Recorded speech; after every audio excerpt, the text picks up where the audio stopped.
Hello, Tom. Today we're going to do an introduction, a short introduction to MBT. Now, MBT is a theory of everything.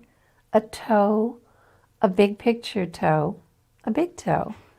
How did you arrive at these Well, terms? it's all of those things. It's a toe because it's a theory of everything, a TOE. That's a word that, or an acronym that Einstein created when he was looking for a toe that was going to derive both quantum mechanics and relativity. He didn't find that toe, but people have been looking for this big overall picture that explains everything. Now, from the scientific point of view, explaining everything just meant explaining quantum mechanics and relativity because those were the two sciences that explained everything else.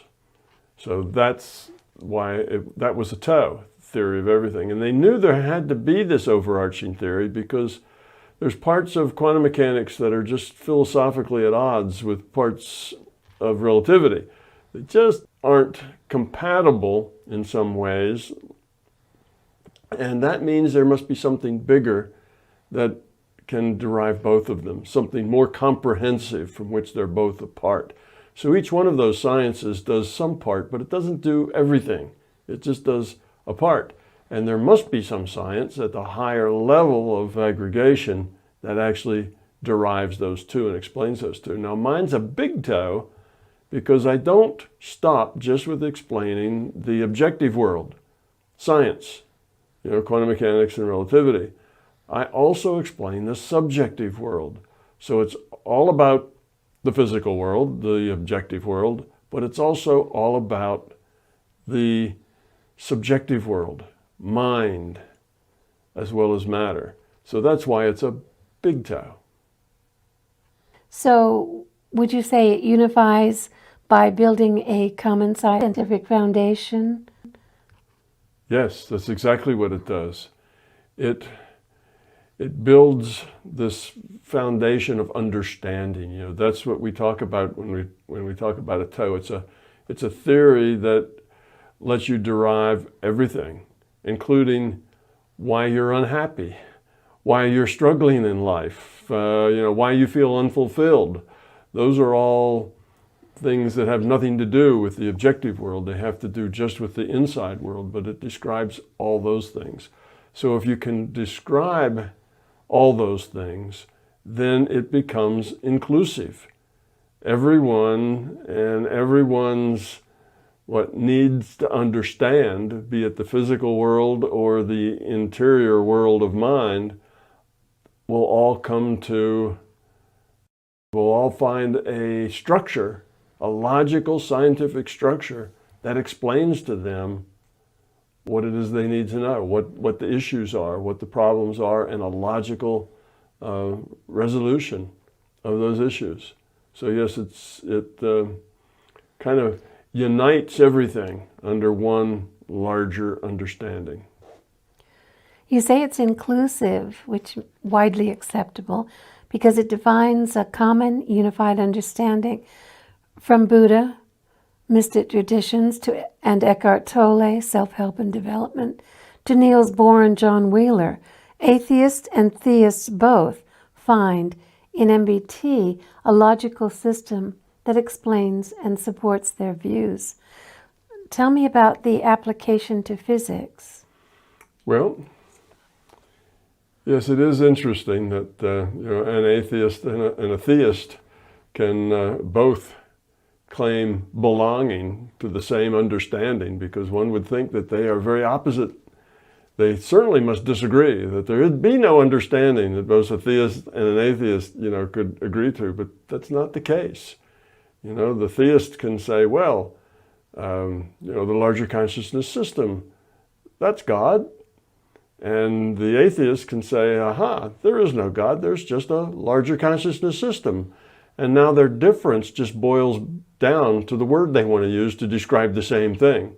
Well, that's a trivial difference. That's not really a substantial difference. It's just, it reduces all of their discrepancies to simply the choice of a word. So, okay, about the science. It does describe the physical world and all things physical. In fact, I have some quantum mechanics experiments that should be done in the next several months. At least I hope they'll be at least partially done over the next couple of months. That will lend a lot of evidence to this theory, to this overarching big toe. It will help explain quantum mechanics as a logical science rather than a, should we say, a weird science is the way scientists call it now. So yes, it is falsifiable, and it can be verified by experiment, and it can be verified by experiment in many ways.